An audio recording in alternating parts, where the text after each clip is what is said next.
வணக்கம்.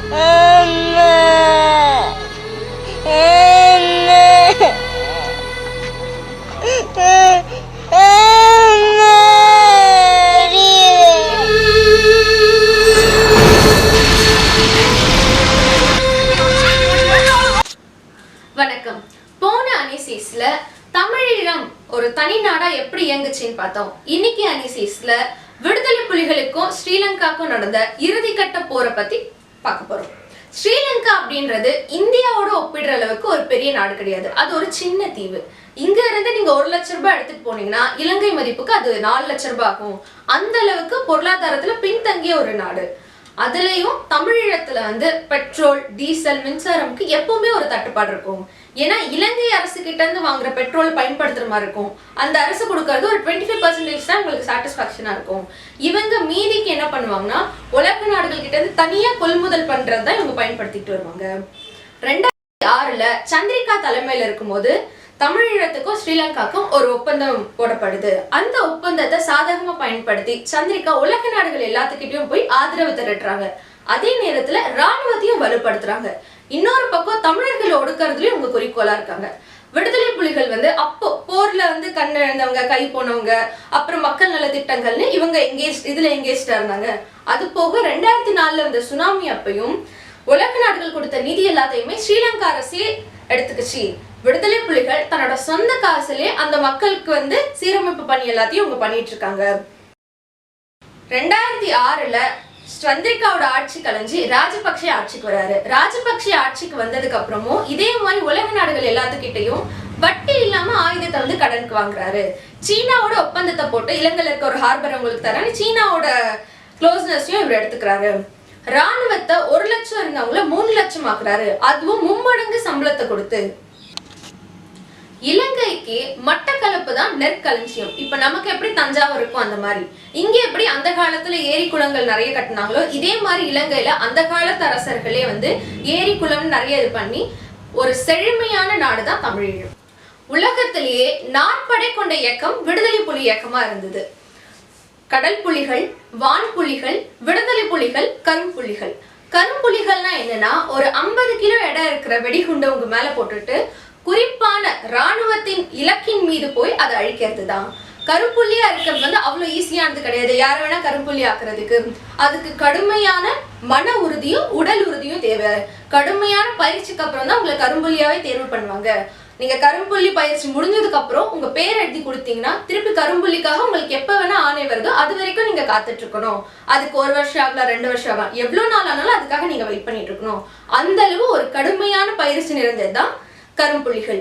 வான்புலிகள்னு எடுத்தீங்கன்னா சாதாரண ஒரு விமானத்தை வாங்கி அதை போர் விமானமா இவங்களே உருவாக்கி ஒரு தடவை போர் பண்ணிட்டு வராங்க, போர் முடிச்சுட்டு வராங்க அப்படின்னா அந்த விமானத்தை முழுக்க டிஸ்மேண்டில் பண்ணிட்டு திருப்பி போருக்கு தேவைப்படும் போது அதை அசம்பிள் பண்ணி எடுத்துட்டு போவாங்க. இவங்களோட ரன்வே எப்படி இருக்கும் அப்படின்னா பாய் மாதிரி சுருட்டக்கூடிய ஒரு ரன்வே வச்சிருந்தாங்க. ஏன்னா இப்போ நிலப்பகுதியா இருந்ததுன்னா எப்ப வேணா இலங்கை அரசு அதை குண்டு போட்டு அழிச்சிடுன்றதுக்காக பாய் மாதிரியான ஒரு ரன்வே வச்சிருந்தாங்க. அந்த அளவுக்கு திறமை வாய்ந்தவங்களா இருந்தாங்க.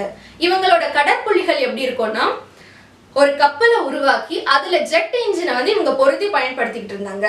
இது எல்லாத்துக்கும் மேல இவங்களோட புலனாய்வு துறை தான். அமெரிக்காவுக்கு ஈக்குவலான ஒரு புலனாய்வு துறை வச்சிருந்தாங்க. அதுவும் பொட்டு அம்மான் தலைமையின் கீழே உலகம் முழுக்க இவங்களோட புலனாய்வு துறை இருந்துச்சு. இவங்க பயன்படுத்தக்கூடிய வெடிகுண்டுகள், தோட்டாக்கள் எல்லாமே இவங்களே தயாரிச்சு அதுக்கு தமிழ் பேர் வச்சாங்க.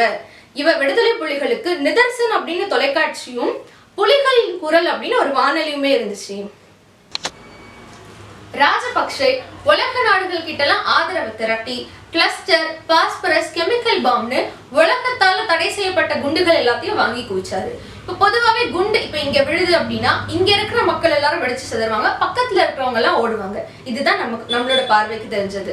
ஆனா கிளஸ்டர் பாம், கொத்து குண்டுன்றது எப்படி இருக்குன்னா இப்ப விமானத்துல இருந்து ஒரு இடத்துல போடுறாங்கன்னா 1000 கிலோ எடையில ஒரே குண்டு, அதுக்குள்ள ஒவ்வொரு கிலோல 1000 குண்டு இருக்கும். அது நிலப்பகுதியில இருந்து 100 மீட்டர் தூரத்துல வெடிக்குது அப்படின்னா அங்க சுத்தில இருக்கிற நிலப்பரப்பு எல்லாத்துலயுமே பக்கத்துல வெடிச்சு அங்க இருக்கிற எந்த மக்களுமே உயிரோட இருக்க முடியாது, எல்லாருமே வெடிச்சு சேர்ந்துருவாங்க.